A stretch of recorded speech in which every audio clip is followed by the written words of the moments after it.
السلام علیکم ورحمۃ اللہ وبرکاتہ۔ آپ سب سننے والوں کا اور دیکھنے والوں کا ایک بار پھر سے ڈسکوری ان لاک پر خوش آمدید۔ آج ہم جس موضوع پر بات کریں گے وہ ہے اسلام کا پہلا رکن یعنی کہ توحید۔ کیا واقعی آپ ایمان لانے کا مطلب سمجھتے ہیں؟ ایسا ایمان جو ہماری زندگی کے ہر لمحے کو رہنمائی فراہم کرے۔ آج ہم اسلام کی بنیاد کا جائزہ لیں گے، ایک ایسا رکن جو دنیا بھر میں لاکھوں دلوں کو جوڑتا ہے۔ یہ ہے اسلام کا پہلا رکن یعنی شہادت، جسے ہم مختلف لفظوں کے ساتھ جانتے ہیں یا سنتے ہیں۔ شہادت، توحید۔ شہادت یا ایمان کی گواہی محض الفاظ سے بڑھ کر ہے۔ یہ اسلام میں داخلے کا دروازہ اور ایک گہری گواہی ہے۔ اس میں اللہ پاک قرآن پاک میں ارشاد فرماتا ہے کہ اللہ کے سوا کوئی معبود نہیں اور محمد الرسول اللہ اللہ کے آخری رسول ہیں۔ لیکن کیا ہم اس کا مطلب سمجھتے ہیں؟ اس کا کیا مطلب ہے اور یہ کیوں اتنا اہم ہے؟ ایمان کی گواہی نہ صرف ایک ذاتی عہد ہے بلکہ ایک سماجی عزم بھی ہے۔ دنیا کی مختلف تہذیبوں میں ایمان ہمیشہ ایک بنیادی حیثیت رکھتا ہے، چاہے وہ ہندو دھرم ہو، عیسائیت ہو یا یہودیت۔ ہر مذہب میں انسانیت کے تعلق کو کسی اعلیٰ طاقت کے ساتھ جوڑنے کی کوشش کی گئی ہے۔ شہادت اسلام کے اندر یہ تعلق منفرد طریقے سے واضح کرتی ہے۔ یہ صرف خدا کے وجود کی تصدیق نہیں کرتی بلکہ اس بات کی گواہی ہے کہ خدا کی عبادت کا مستحق صرف اور صرف اللہ ہے۔ شہادت انفرادی آزادی کو برقرار رکھتے ہوئے اجتماعی اتحاد پیدا کرتی ہے۔ دیگر مذاہب کے عقائد میں عقیدے کے مختلف نظریات اور رسومات ہیں، لیکن شہادت ایک مختصر اور جامع اعلان ہے جو دل کو چھوتا اور زندگی کو تبدیل کرتا ہے۔ شہادت یا ایمان کی گواہی محض الفاظ سے بڑھ کر ہے۔ یہ اسلام میں داخلے کا دروازہ ہے اور ایک گہری گواہی ہے۔ اس میں کہا گیا ہے کہ اللہ کے سوا کوئی معبود نہیں اور محمد الرسول اللہ اللہ کے رسول ہیں۔ چلے 1400 سال پیچھے قبل از اسلام عرب کے دور میں، جہاں شرک اور قبائلی جھگڑے عام تھے، اس وقت کا معاشرہ طاقت اور مال و دولت پر مبنی تھا اور بت پرستی ہر قبیلے کی شناخت بن چکی تھی۔ ہر قبیلے کے اپنے خدا تھے اور ان کے بیچ کے اختلافات اکثر جنگ و جدل کا سبب بنتے تھے۔ اخلاقی اقدار کا فقدان، عورتوں کے حقوق کی پامالی اور غلامی جیسے مسائل بھی عام تھے۔ ان حالات میں شہادت کا پیغام ایک انقلابی نظریہ کے طور پر ابھرا۔ محمد صلی اللہ علیہ وسلم نے یہ اعلان کیا کہ اللہ کے سوا کوئی معبود نہیں۔ یہ پیغام ہر طرح کی بت پرستی اور جھوٹے معبودوں سے انکار کرتا تھا اور لوگوں کو ایک خدا کے تحت یکجا ہونے کی دعوت دیتا تھا۔ شہادت نے سماجی ڈھانچے کو بدل کر رکھ دیا۔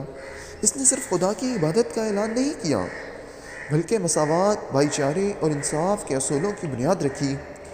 یہ پیغام نسل، رنگ اور سماجی حیثیت سے بالا تر ہو کر سب کو ایک صف میں کھڑا کرتا تھا۔ یہ اسلام کا وہ پہلا رکن تھا جس نے روحانی تبدیلی کے ساتھ ساتھ معاشرتی تبدیلی بھی لائی۔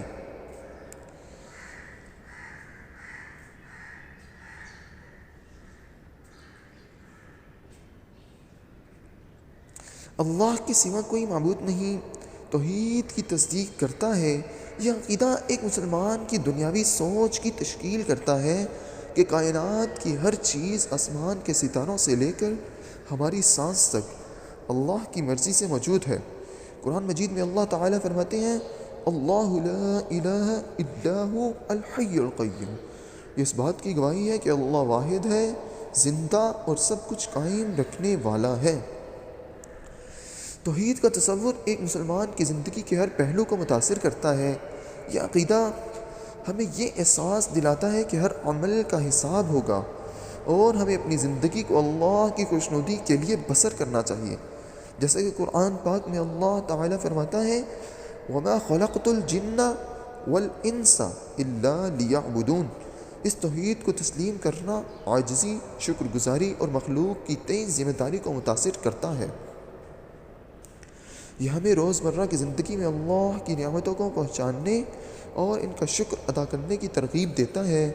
مثال کے طور پر نماز، روزہ اور زکوٰۃ جیسے اعمال ہمیں اس عقیدے کی یاد دلاتے ہیں کہ ہم اللہ کے بندے ہیں اور ہماری اصل ذمہ داری اس کی عبادت اور مخلوق کے ساتھ حسن سلوک کرنا ہے۔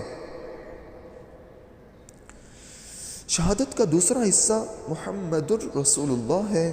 نہ صرف نبی محمد کی نبوت کو تسلیم کرتا ہے بلکہ ان کے ذریعے دی گئی ہدایات کو بھی سمجھنے کی دعوت دیتا ہے۔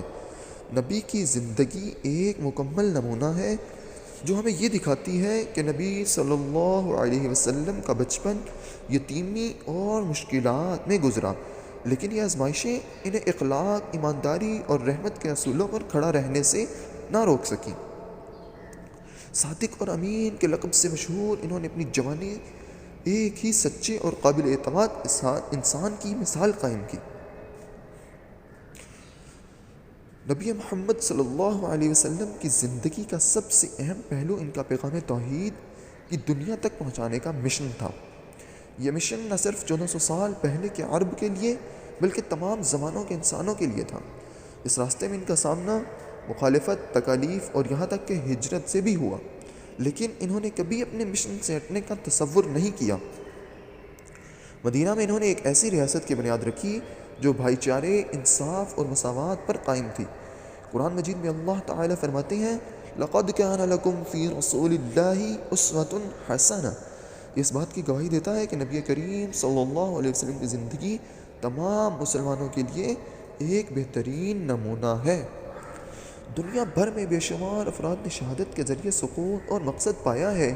ان کی کہانیاں میں ایمان کی تبدیلی کی قوت یاد دلاتی ہیں۔ اسلام کا پہلا رکن میں زندگی کے اہم سوالات پر غور کرنے کی دعوت دیتا ہے۔ ہمیں کس نے پیدا کیا؟ ہم یہاں کیوں آئے؟ ہم اس دنیا میں کیوں آئے؟ ہمارے یہاں پر آنے کا آخر مقصد کیا ہے؟ اور ہم بامعنی طور پر کیسے جی سکتے ہیں؟ چاہے آپ مسلمان ہوں یا اسلام کو سمجھنے والے، شہادت گہرے جذبات پیش کرتی ہے۔ ہماری اس سفر میں شامل ہونے کا شکریہ۔ ڈسکوری انلاکڈ کو لائک، شیئر اور سبسکرائب کرنا نہ بھولیں، کیونکہ ہم اسلام کی خوبصورتی کو دریافت کرتے رہتے ہیں۔ اور یاد رکھیں، ایمان کا سفر ایک قدم سے شروع ہوتا ہے۔ السلام علیکم۔